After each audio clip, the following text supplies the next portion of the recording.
Hello everyone, how's it going? Welcome to Crack a Pack a Day. Every day, I'm going to open a booster pack of Magic the Gathering cards and evaluate the contents, choosing one of them to take as if I were taking part in a draft and this was pack one, pick one. Today, we're going to be opening a pack of Magic Origins, the final Magic core set. Let's open the pack up and take a look.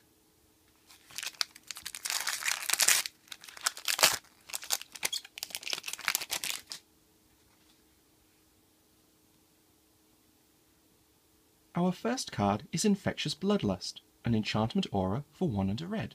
It enchants a creature which gets +2/+1, has haste, and attacks each turn if able. And, when the creature dies, you can search your library for a card named Infectious Bloodlust, reveal it, put it into your hand, then shuffle your library. As one of the so-called Gotta Catch 'em All cards in Magic Origins, Infectious Bloodlust rewards you for drafting multiple copies of the same card. In this case, when the creature it's attached to dies, you can go search your library and get another one out. All auras have the inherent weakness that if you take the creature out from under it, you've just been 2 for 1. Whilst Infectious Bloodlust gets around that if it's already in play, if the creature it gets cast on gets removed before it enters the battlefield, you won't get to search for another copy. Overall, I think it's too weak a choice to take first. Enshrouding Mist, an instant for white. Target creature gets +1/+1 until end of turn. Prevent all damage that would be dealt to it this turn. If it's renowned, untap it. Enshrouding Mist is a cheap, if average, combat trick. The creature gets a small stat boost and can't be killed by damage this turn. For the most part, this is going to be a 1 for 1. You'll play it on a creature, protect it from dying this turn, and kill another creature that it was blocking or was being blocked by in the process. The Renowned Untap ability gives it a little bit more flexibility because it means you can use it on the defensive after you've attacked with your Renowned creature. Enshrouding Mist is a fairly solid card, but I don't think it has the power to consider taking it first. Aerial Volley, an instant for green. It deals 3 damage, divided as you choose, among 1, 2, or 3 target creatures with flying. As a card that only targets creatures with flying, Aerial Volley is a sideboard card. You're going to want to bring it in games 2 and or 3 if your opponent demonstrates that they have a lot of flyers, and that includes Thopter tokens. As a sideboard card, I can't consider taking Aerial Volley first. Maritime Guard, a 1/3 merfolk soldier for 1 and a blue. Maritime Guard is an average, if unexciting card. Most of the time you're never going to cut it from your deck, but it's not exciting in the slightest. Sadly, it just doesn't have the power to consider taking this first. Vine Snare, an instant for 2 and a green. Prevent all combat damage that will be dealt this turn by creatures with power 4 or less. Vine Snare is what's known as a fog, a card that prevents all combat damage in a turn. For the most part, fogs aren't very useful. They may seem like it, but in actuality you're trading a card for a turn. Whilst there is the proviso that it only occurs to creatures with power 4 or less, that's not enough to make this a good card.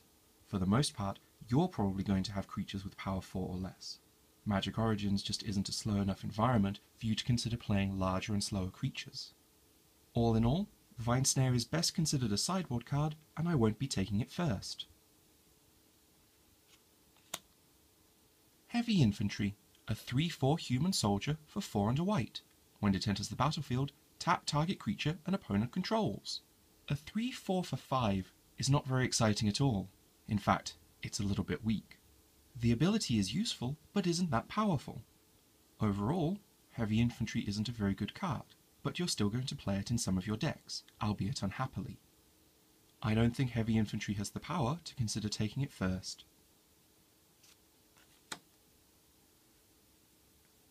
Prickle Bore, a 3/3 boar for 4 and a red. As long as it's your turn, Prickle Bore gets +2/+0 and has first strike. A 3/3 for 5 is pretty underpowered. A 5/3 first strike is pretty good. Putting those two together means that you're going to want Prickle Bore in an aggressive deck, because it's best when it's on your turn and attacking. It's not a very good blocker.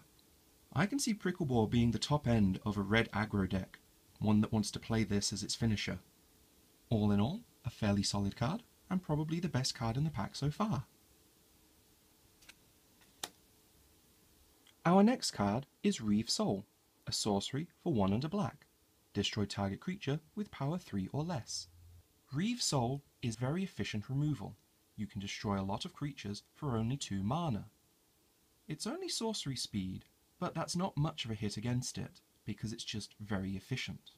A large number of important creatures in the set are power 3 or less, and this kills all of them. Reeve Soul is easily the best card in the pack so far, and might well be my first pick. Dreadwaters, a sorcery for 3 and a blue. Target player puts the top X cards of his or her library into his or her graveyard, where X is the number of lands you control. In a large number of sets, mill isn't a viable strategy in Limited. You often aren't able to draft a critical mass of mill cards to enable the strategy. Magic Origins is no exception, especially considering how aggressive it is. I'm not going to be picking Dreadwaters.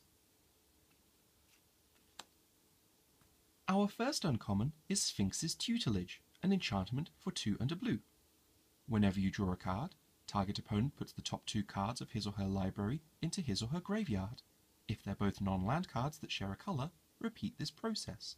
And for 5 and a blue, draw a card, then discard a card. If there existed a control deck in Magic Origins, Sphinx's Tutelage would probably be a very important card in it. It is simultaneously a card drawing engine and a win condition. Unfortunately, Magic Origins is just a little bit too aggressive to consider taking this. You're going to do absolutely nothing on turn 3, and then maybe mill your opponent for a few cards over the course of the game. The activated ability is just a little too expensive to consider taking this card for solely, thus I don't think I'll be taking Sphinx's Tutelage. Clash of Wills, an instant for X and a blue. Counter target spell unless its controller pays X. Like almost all counter spells, Clash of Wills is at best a sideboard card. You're going to bring it in games 2 and 3 if you know your opponent has high-costing, high-power spells. Despite being technically a soft counter, where your opponent can prevent its effects by doing something, usually you put enough mana into it so that they can't. As a sideboard card, I can't consider taking Clash of Wills first. Fiery Conclusion, an instant for 1 and a red. As an additional cost to cast Fiery Conclusion, sacrifice a creature. It deals 5 damage to target creature. Inherently, Fiery Conclusion is a 2 for 1. You're costing yourself 2 cards in order to get rid of one of your opponents. Now, there are going to be times you're going to want to sacrifice a creature. Perhaps it's been locked down by an aura, such as Claustrophobia, or maybe you've even stole it from your opponent with Enthralling Victor.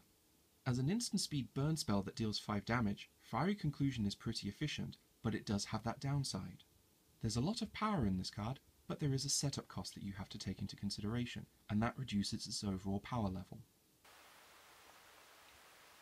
All in all, Fiery Conclusion is a relatively strong card, and might be the pick in this pack. Scab Clan Berserker, a 2/2 human berserker for 1 red. It has haste, renown 1, and whenever an opponent casts a non-creature spell, if Scab Clan Berserker is renowned, it deals 2 damage to that player. A 2/2 haste for 3 isn't bad. It's not the best, but it's not bad. And the renown 1 means that if you manage to attack on turn 3 with it, and manage to deal damage to your opponent, it's now a 3/3. I don't think the ability is worth all that much. If it's renowned and your opponent casts a non-creature spell, well, the bonus damage will be nice, but it's not something you can reliably build around. The double red in the casting cost also has to be taken into account, because taking this first will imply that you're looking to go into a heavily red deck, with more red spells than any other colour. All in all, Scab Clan Berserker is a reasonable card, but probably isn't going to be my first pick here.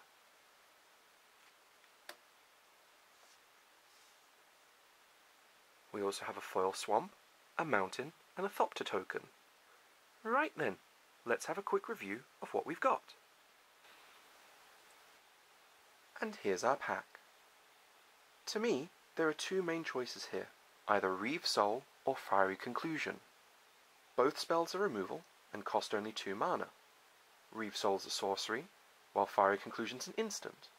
For the most part, they can pretty much destroy the same creatures, although Fiery Conclusion with its 5 damage probably has a slight advantage there. but the additional cost to cast Fiery Conclusion is a bit hefty. If you already had a couple of theft cards in your deck, it'd certainly go up in my estimation. But as this is a pack one pick one, I think the advantage has to go to Reeve Soul, simply because it doesn't require as much setup. Reeve Soul is my choice here. And that's about all we've got time for today. If you disagree with my choice, then please let me know in the comments below, on Facebook, or on Twitter. Have a good day now.